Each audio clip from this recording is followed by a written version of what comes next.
我的青梅竹马柳浩总说自己是伪娘，皮肤比女生还细腻，洗澡用茉莉花味的洗发水，睡觉缩成一团往我怀里拱，我他妈真信了，还傻呵呵夸他胸肌练得软乎。直到公司聚餐我喝到断片，醒来时浑身酸痛，发现睡衣被换，而柳浩正全在我身边睡得正沉，锁骨上全是指甲印和红痕。昨晚你一直搂着我不放呢。他揉着眼睛哑声说，我脑子里炸开的第一个念头不是质问，不是愤怒，而是我 TM 该不会是个男童吧。正文开始，我和柳浩是从城中村巷子里光着屁股一起长大的交情，从记事起他就长得白净秀气，小学时总被男生扯辫子欺负，虽然那时候他确实是短发，但哭起来眼睛红红的样子确实像个小姑娘。初中时情书收到手软，全是男生写的，他每次都会很认真的跟人家解释，我是男孩子，只是长得像女生而已。高中住校时我们挤一张单人床，半夜我腿压到他肚子上，他也没吭声。大学毕业后我们干脆合租了，理由很简单，省钱。一线城市的房租太吓人，2张床的钱够买多少游戏皮肤啊？柳浩当时是这么说的，我觉得很有道理，于是我们租了个一居室，卧室里只有一张1.5米的双人床。起初我提议打地铺，但他说没必要那么见外，都是大男人怕什么？边说边把2个枕头并排放好，我也就坦然接受了。合住第一天晚上我有点失眠，翻身时闻到淡淡的茉莉花香，你换洗发水了？我顺口问，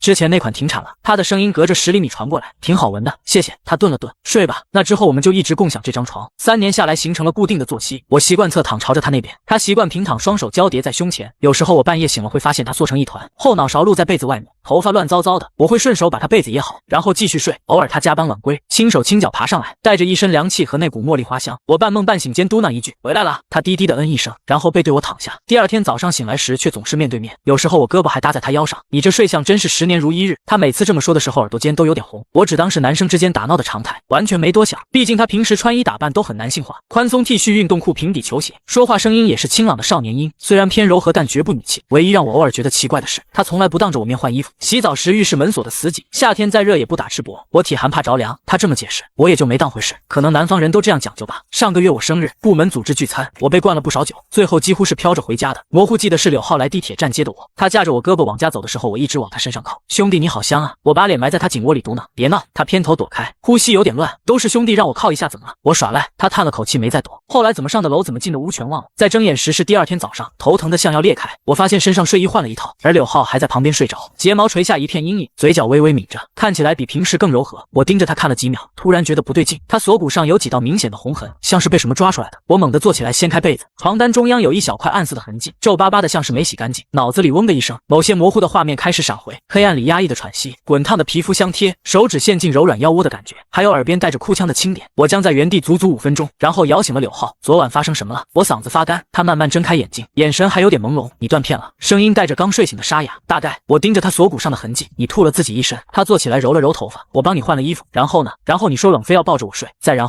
后你就睡死了。他掀开被子下床，倒是把我勒得够呛。他走向浴室，脚步看起来很正常，但我注意到他后颈也有个红印，像吻痕。这个认知让我浑身发冷，我身上怎么有点酸？我对着浴室方向喊，水声停了片刻，你昨晚从楼梯上摔了一跤。他的声音混着水声传来，我好不容易才把你拖上来，听起来合情合理，但我心里的违和感越来越重。中午吃饭时我偷偷观察他，他拿着筷子的手很稳，低头喝汤时睫毛垂下来，嘴角有一小块结痂的破口。你嘴怎么了？我问。上火。他头也不抬。我扒了口饭，我昨晚没说什么奇怪的话吧？你一直在喊爸爸。他面无表情。滚蛋！他轻笑一声继续吃饭，我却食不知味。下午我借口头疼请假没去上班，柳浩出门前给我倒了杯蜂蜜水，冰箱里有饺子，饿了自己煮，好好的在家打你的泰拉瑞亚，争取把你的射手当毕业。他弯腰换鞋时衣领下滑，我看到他后肩有片清晰的青紫，像是被手指用力掐出来的。你肩膀怎么了？我问。健身拉伤。他直起身拉了拉衣领，走了。门咔嗒一声关上，我坐在床上发呆，昨晚的碎片越来越清晰。我记得把他按在怀里时柔软的触感，记得他哽咽着说不要了的声音，记得腰肢颤抖的弧度，记得咬住锁骨时尝到的淡淡咸味，每一个细节都在指向某个荒谬的可能性。我猛地跳起来冲进浴室，在垃圾桶里翻到了染血的纸巾，还有几个团成团的酒精棉片，心脏狂跳起来。我又冲进厨房打开垃圾袋，最上面是个撕开的塑料包装盒，捡起来仔细看，是某种药物的外卖单子，商品名被隐去了，但备注写着事后紧急用，请尽快送达。我扶着洗碗槽边缘站了很久，脑子里乱成一团。晚上柳浩准时下班回来，手里提着超市购物袋，给你买了醒酒药。他把袋子放在桌上，还难受吗？我没说话，只是看着他。他穿着简单的白 T 和灰色运动裤，头发松松软软的搭在额前，看起来和往常没有任何不同。我们谈谈。我说谈什么？他拿出冰箱里的鸡蛋，晚上吃番茄炒蛋吧。谈昨晚到底发生了什么？他打蛋的动作顿了一下，不是都说了吗？你说的是全部，不然呢？他继续打蛋，蛋液搅得飞快。我为什么浑身酸痛像被人打了一样？你摔跤了？为什么换床单？你弄脏了？为什么你脖子上有痕迹？蚊子咬的。柳浩，我提高声音。他放下碗转过身看着我。那你觉得是发生了什么？我语塞了，难道要直接问我们是不是上床了？万一他笑我自作多情怎么办？办？万一他真的只是个伪娘怎么办？万一我真的是男童怎么办？没事了，我最终说。他看了我几秒，转身开火导油，油烟机嗡嗡响起来。那晚我们像往常一样并肩躺在床上，但中间隔了至少20厘米，谁都睡不着。我知道他在装睡，呼吸频率根本不对。我知道你没睡。我打破沉默，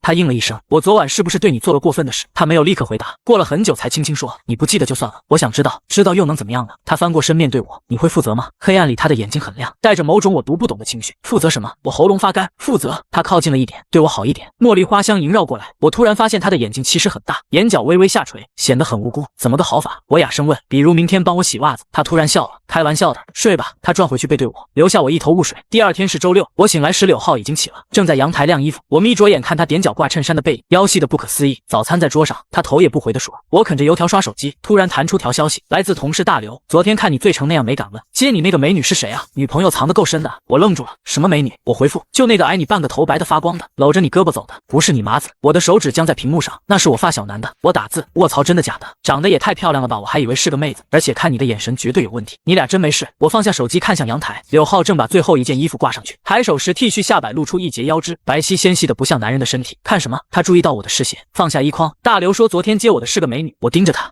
他弯腰收拾衣筐，他眼神不好吧？他说你看我的眼神有问题。他动作顿住了，然后直起身走过来，拿走我手里的半根油条。凉了别吃了。声音没什么起伏。柳浩，我抓住他手腕，你是不是有事瞒着我？他垂下眼睛看着我的手，瞒你什么？比如其实你不是伪娘。他轻轻抽出手腕，如果我说是呢？我脑子嗡的一声，什么意思？当然字面意思。他转身走向厨房，要热牛奶吗？我跟着他进厨房，看着他倒牛奶的背影，你真的是女生？不然呢？他把牛奶放进微波炉，按下启动键。可是你，我语无伦次。我们一起洗过澡，小学2年级在儿童游泳池，他靠在料理台边，而且那时候我们都光屁股。你还和我睡一张床3年，你才发现不合适。微波炉叮了一声，他拿出杯子，喝吧。我接过温热的牛奶，完全懵了。为什么骗我？最开始是觉得好玩。他低头看着自己的手指，后来是怕你生气。生什么气？气我骗你。他抬起眼睛，也怕你躲着我。我确实想躲，信息量太大，我需要时间消化。我出去透透气。我说着往门口走。顾望川，他叫住我。昨晚你抱着我说喜欢我，我猛地回头，不可能。你说喜欢我的味道，喜欢我做的饭，喜欢我陪你打游戏。他慢慢走过来，你说要是我是女孩子就好了。我后退一步抵在门上，醉话不能当真的。可是你这里，他伸手碰了碰我的喉结，有我的牙印。我冲到浴室照镜子，果然有个浅浅的红印在喉结下方。我的脸疼得烧起来。我们还做了别的吗？你希望呢？他反问。我希望个屁！我现在只想从地球上消失。放心，没到最后一步。他转身走开。你哭得太惨了，我心软了。我对着镜子里的自己目瞪口呆。我哭？你胡说八道什么？我追出去，他已经在沙发上坐下，打开电视。逗你的。他拿着遥控器换台。你睡得像猪一样。我夺过遥控器，关掉电视。今天不说清楚没完。说什么？他仰头看着我，说我怎么帮你换衣服擦身子，还是说我怎么把你拖上床，或者说我怎么被你压着胳膊睡了一夜。每个画面都让我头皮发麻。你为什么不推开我？推了，推不动。他叹了口气。你重得像头猪。我跌坐在沙发另一端，所以什么都没有发生。那些模糊的记忆只是我的幻想。那这些痕迹，我指着他的脖子。过敏。他面不改色。吃了点海鲜。肩膀呢？健身。嘴呢？上火。垃圾桶里的血。剃须刀割到手了。他伸出左手食指给我看。满意了吗？确实有道小伤口。我长舒一口气，倒进沙发里。吓死我了，还以为我变男童了。他没说话，过了很久才轻轻问，那么恶心吗？什么？男童？也不是恶心，就是。我抓抓头发，不适合我。他站起来，我出去买点东西，门轻轻关上。我躺在沙发上发呆，明明真相大白了，为什么心里空落落的？晚上柳浩没回来做饭，我饿得不行，点了个外卖，吃到一半他才回来，手里提着超市袋子，买了新的床单。他从袋子里拿出包装盒，你那套染上油渍洗不掉了。我这才想起昨天换下的床单确实有块污渍，抱歉喝太多了，我有点愧疚。没事。他走进卧室开始换床单，我扒完最后一口饭跟过去帮忙，我来铺吧。我接过他手里的床单，他也没推辞，让到一边看着我铺床。顾望川，他突然开口，如果我真的骗了你3年呢？柳浩的声音很轻，轻的几乎听不见。我抓着床单的手顿住了，什么意思？字面意思。他走过来接过我手里的床单角，比如我其实是女生。我笑了，这个玩笑不好笑，没开玩笑。他抬起头直视着我，要验货吗？我的笑容僵在脸上，验什么货？验明正身。他语气平静的像在说今天天气不错。我盯着他看了足足1分钟，试图从他脸上找出开玩笑的痕迹，但没有。他的眼神很认真，甚至带着某种破罐破摔的决绝。怎么验？我听见自己干巴巴的问。随你。他张开手臂，摸哪里都行。我的视线不受控制的落在他胸前，宽松的 T 恤下似乎确实有点弧度，但我从没往那方面想过。毕竟男生也有胸肌，你认真的？我喉咙发紧。他垂下眼睛，不想再骗你了。我鬼使神差的伸出手，指尖碰到他 T 恤面料时微微发抖。他站在原地没有动，呼吸却明显加快了。当我的手掌终于附上他胸口时，两个人都僵住了。柔软的触感透过布料传来，和男人坚硬的胸肌完全不同。我像被烫到一样猛地缩回手。你真是女的？现在信了。他耳朵尖通红，声音却还强装镇定。我的大脑彻底死机了。3年，整整3年，我居然没发现睡在身边的人是个女孩子。为什么骗我？这是我唯一能想到的问题。开始是觉得好玩，他低头摆弄床单角，后来是怕你知道真相就不理我。我怎么可能会不理你？你会？他抬起头，眼圈有点红。你会觉得尴尬，然后后慢慢疏远我。我无言以对，因为他说的对，如果早知道她是女生，我绝对不敢同床共枕。那现在怎么办？我揉着发痛的太阳穴，随你。他重复道，要我去另找房子也可以。他说这话时声音微微发颤，像只等待审判的小动物。我突然想起这3年来的点点滴滴，他给我做的每一顿饭，我生病时他整夜的照顾，加班到凌晨他永远亮着的台灯，还有每天清晨那缕淡淡的茉莉花香。不用搬，我听见自己说。他惊讶的睁大眼睛，不搬。我深吸一口气，但有个条件。什么条件？以后不许再骗我。他愣了几秒，然后用力点头。好。那晚我们像往常一样睡在同一张床上，但气氛完全变了。我知道身边是个女孩子，一个喜欢穿男装剪短发，但确实是女孩子的青梅竹马。你能别一直盯着我看吗？柳浩背对着我说。你怎么知道我在看你？后脑勺能感觉到。他转过身面对我，睡不着。废话，我没好气。突然告诉我睡了3年的是个妹子，谁能睡着？那要我去沙发吗？不用，我把她按回枕头上睡觉。她乖乖闭上眼睛，睫毛在月光下投下细密的阴影。我这才注意到她的五官确实很柔和，以前怎么就没发现呢？第二天是周日，我醒来时柳浩已经不在床上了，厨房传来煎蛋的香味。我揉着眼睛走出去，然后愣在门口。他还是穿着那件宽松白 T， 但下面是一条短裤，露出白皙笔直的双腿。早餐马上好，他头也没回。我盯着他的腿，怎么穿这样？热。他把煎蛋装盘，而且你不是都知道了吗？确实，但视觉冲击力太强了。吃饭时我忍不住一直偷瞄他。再看收费了，他把牛奶推到我面前。谁看你了？我低头猛灌牛奶。饭后他要去超市采购，我去吧。我站起来。在家休息，其实是怕他穿这样出门被骚扰。他似笑非笑的看我，担心我，怕你被打。我没好气，最后还是一起去了。柳浩果然吸引了不少目光，有好奇的，有惊讶的，还有不怀好意的。我下意识的把他拉近身边，干嘛？他抬头问我，人多怕走散。我面无表情，他笑了笑没说话，手指却悄悄勾住了我的衣角。回家路上经过女装店，我鬼使神差地停下脚步，要不要买条裙子试试？柳浩的表情像是听见我说要登月。裙子，我摸摸鼻子，就当庆祝你重获新生。他盯着橱窗里的连衣裙看了很久，最后轻轻摇头，不适合我。没事，怎么知道？习惯了。他拉我离开，这样挺好。那天晚上我做了个梦，梦见柳浩穿着白裙子在阳光下转圈，笑起来眼睛弯弯的。醒来时发现正把他搂在怀里，茉莉花香萦绕在鼻尖，他的呼吸轻轻拂过我的锁骨，软得不像话。我轻轻抽出发麻的胳膊，他却迷迷糊糊蹭过来，冷，声音又软又糯，和平时完全不一样。我僵着身子不敢动，直到他再次睡熟才悄悄下床。冲了个冷水澡后，我对着镜子发呆。现在该怎么办？继续同床共枕显然不合适，但让他搬出去又说不出口，而且我好像并不讨厌知道她是女生这个事实，甚至有点开心。醒了，柳浩的声音从门口传来，他穿着我的旧 T 恤，下摆盖到大腿，头发乱糟糟的翘着。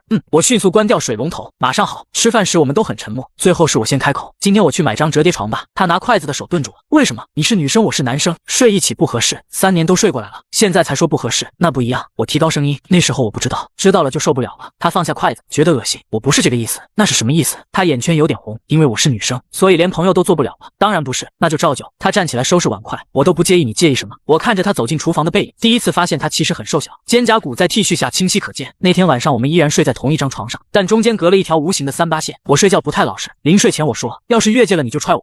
他背对着我应了一声。半夜我被热醒了，发现柳浩整个人缩在我怀里，手臂还环着我的腰。喂，我轻轻推他，他嘟囔了一句什么，反而抱得更紧，温热的呼吸喷在我颈间，带着淡淡的茉莉花香。我僵着身子不敢动，直到天色发白才迷迷糊糊睡着。醒来时他已经做好了早餐。昨晚睡得好吗？他问得很自然。不好。我黑着脸，某人像八爪鱼一样缠着我，他耳朵微微泛红。抱歉，睡着了控制不住，今晚必须买折叠床。但下班时我发现家里多了张新床，双人的。折叠床太小你睡不舒服。柳浩正在铺床单，这张够大了吧？我看着并排摆在一起的2张双人床，一时不知该说什么。你哪来的钱？积蓄。他拍了拍枕头，反正以后也不用装男生了。那天晚上我们各自睡在自己的床上，但谁都睡不着。顾望川，黑暗里他轻声叫我，能拉着我的手吗？习惯了身边有人，不太适应。我犹豫了一下，还是伸过手去，他的手指轻轻勾住我的，冰凉柔软。晚安，他说晚安。第二天早上醒来时，我发现我们又挤到了一张床上，我的手臂还搭在他腰上，这是什么毛病？我猛地坐起来，习惯成自然。他揉着眼睛笑，要不就别折腾了。于是2张床又变回了1张，日子好像回到了从前，又好像完全不同。我知道她是女生后，很多事情都变了味。比如现在看她换衣服，我会下意识转身，虽然她还是穿着严实的长衣长裤。比如洗澡时，我会特别注意锁门，虽然以前她从来不会进来。再比如，我开始注意到她很多小细节，说话时微微颤动的睫毛，笑起来嘴角的小梨窝，还有偶尔不小心碰到时柔软的触感。你最近很奇怪。某天晚饭时，她说哪里奇怪？老是盯着我看。她歪头，我脸上有东西没有？我低头扒饭，该不会是喜欢上我了吧？她开玩笑地说。我被米饭呛得直咳嗽，胡说八道什么？开玩笑的啦。他拍拍我的背，知道你喜欢大胸长腿的妹子。我咳得更厉害了。周末高中同学聚会，我本来不想去，但班长打电话说必须带家属，我没家属，我没好气。柳浩不就是你家属吗？班长在电话那头笑，你俩不是形影不离吗？最后我们还是去了。柳浩穿着简单的白 T 和牛仔裤，头发稍微长了些，软软的搭在额前。紧张，我注意到她攥着衣角，有点。她小声说：“好久没见大家了。”果然，一进包厢就引起轰动。这美女谁啊？大刘第一个凑过来，看着有点眼熟。学习委员推推眼镜，班长突然瞪大眼睛：“柳浩！”整个包厢安静下来，所有人都盯着他看。真是柳浩！文艺委员惊呼：“你原来是女生啊！”柳浩耳朵通红，下意识往我身后躲。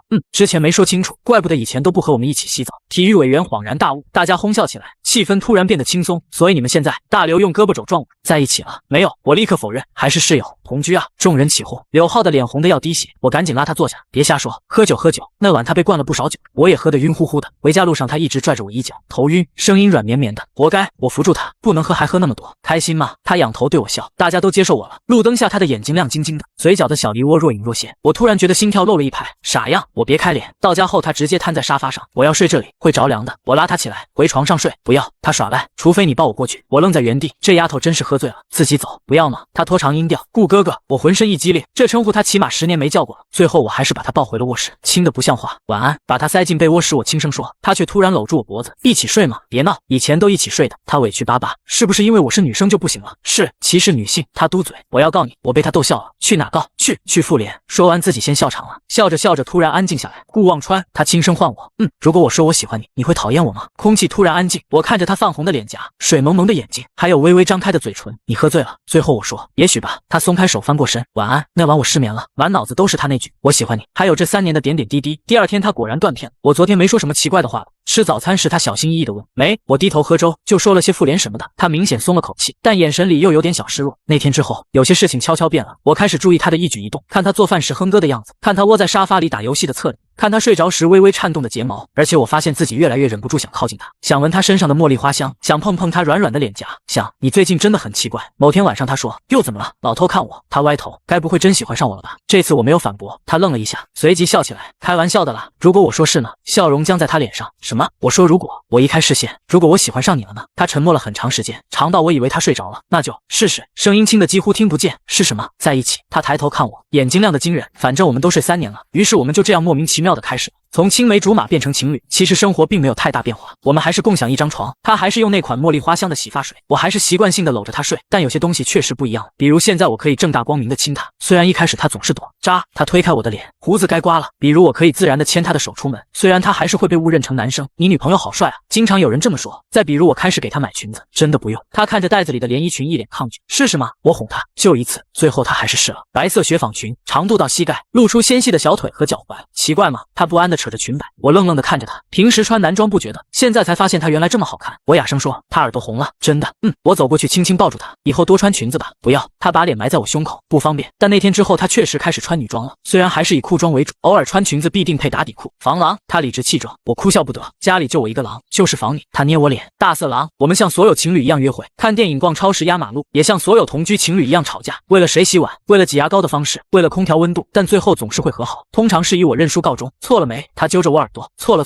我配合的求饶，女王大人饶命。然后他会笑着亲我一下，原谅你了。日子过得平淡又甜蜜，直到某个周末，我们一起去游乐园。她穿着新买的连衣裙，头发也长了不少，看起来完全就是个清秀的女生。要玩那个？她指着云霄飞车。不怕。我挑眉。怕就抱紧你啊。她自然地说。果然，飞车启动，她就死死抓住我的手，到最高处时突然大喊，顾望川我爱你。风声呼啸而过，但我听得清清楚楚。下来后她腿都软了，丢死人了。她把脸埋在我怀里，怎么真的喊出来了？我笑着揉她头发。我也爱你。她猛地抬头。真的？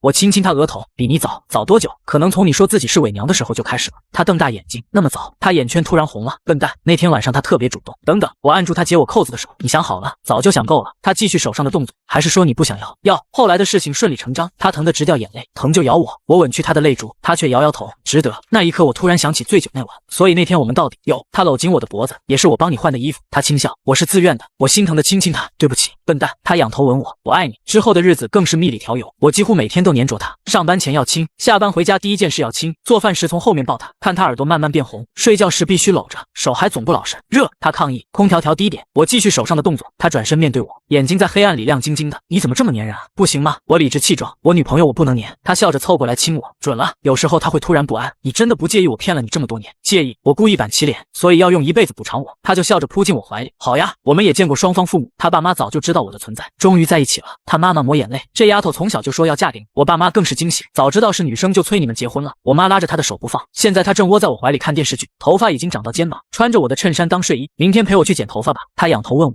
不准剪。我玩着她的发梢，留长好看，可是热，空调调低点。她笑着掐我腰，就会这一句。我低头吻她，手悄悄伸进衬衫下摆。等等，电视剧还没看完，明天看重播。你是大坏蛋。夜色渐深，月光透过窗帘缝隙洒进来，照在她熟睡的脸上。我轻轻拨开她额前的碎发，在她眉心落下一个吻。多年伪装，一生相伴，或许这就是最好的结局。全文完。叮咚的即兴续写环节，无论你在哪看到这个视频，请认准小手弟叮咚慢滚。感谢大家。番外关于穿裙子这件事，柳浩开始穿女装之后，最不适应的人其实是我，不是说不好看，恰恰是太好看了，好看到我有点扛不住。比如现在他刚从浴室出来，头发湿漉漉的搭在肩上，身上裹着浴巾，光着脚踩在地板上，弯腰翻衣柜找睡衣。我坐在床上看着他，视线从他的肩膀滑到腰线，再从腰线滑到小腿，脑子里的弹幕密密麻麻的飘过一排。非礼勿视，你能不能转过去？他头也没回。我脸一热，把脸埋进枕头里，闷声说，你以前换衣服也不必找我，以前我是男的。他翻出一件 T 恤套上，浴巾抽走的时候我飞快地闭了一下眼睛，现在我是女的，你多少有点反应行不行？我有反应，我声音闷在枕头里，什么反应？我抬起头指着自己的脸，你看红了。他回头看了一眼，扑哧笑出来，走过来捏我的脸，顾望川，你脸红的样子好好笑。好笑个屁。我拍开他的手，把他拽进被窝里，搂住不撒手。你头发还是湿的，那你帮我吹。于是我又爬起来，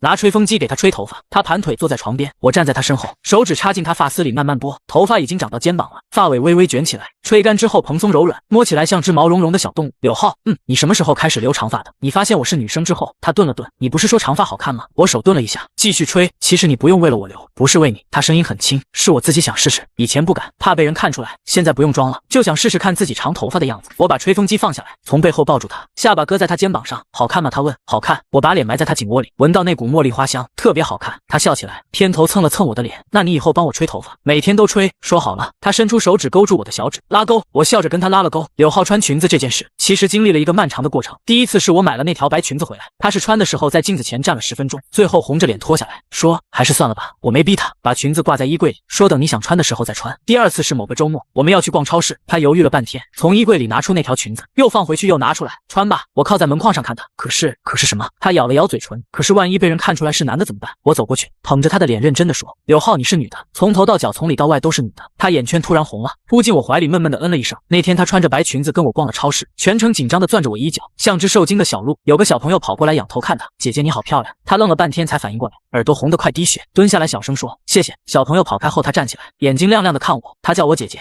我听见了，他叫我姐姐。他突然笑起来，笑得眉眼弯弯，然后踮起脚尖在我脸上亲了一口。我摸着脸，心想这条裙子买的值。后来他的裙子越来越多，衣柜里我的 T 恤被挤到一边，各种颜色各种款式的裙子挂成一排。每天早上他站在衣柜前挑衣服的时间越来越长，这件好看还是这件，都好看。敷衍。他瞪我，那你穿这件。我随手一指，他拿起来看了看，是条鹅黄色的碎花裙，领口有点低，色狼。他骂了一句，但还是穿上了。出门前他在玄关照镜子，来回转了2圈，会不会太短了？不会。领口会不会太低？刚好。你是不是就喜欢这种？我老实点头。他踢我一脚，红着脸开门出去了。当然也有翻车的时候，比如某个周末我们窝在沙发上看电影，他穿着我的旧 T 恤当睡衣，盘着腿吃薯片，看到一半他突然说，顾望川，我明天想去剪头发。不行。我条件反射，为什么？因为好看。你每次都这么说。他撇嘴，可是夏天好热。我伸手摸了摸他的发尾，已经快到肩胛骨了，乌黑柔软的垂着。那剪一点点，一点点是多少？就一点点。我比划了一下，他看着我的手指，3厘米、5厘米、3厘米、4厘米。他笑了，成交。第二天他真的只剪了3厘米，发尾整整齐齐的垂在肩膀上。理发师问他要不要试试短发造型，他看了一眼镜子里的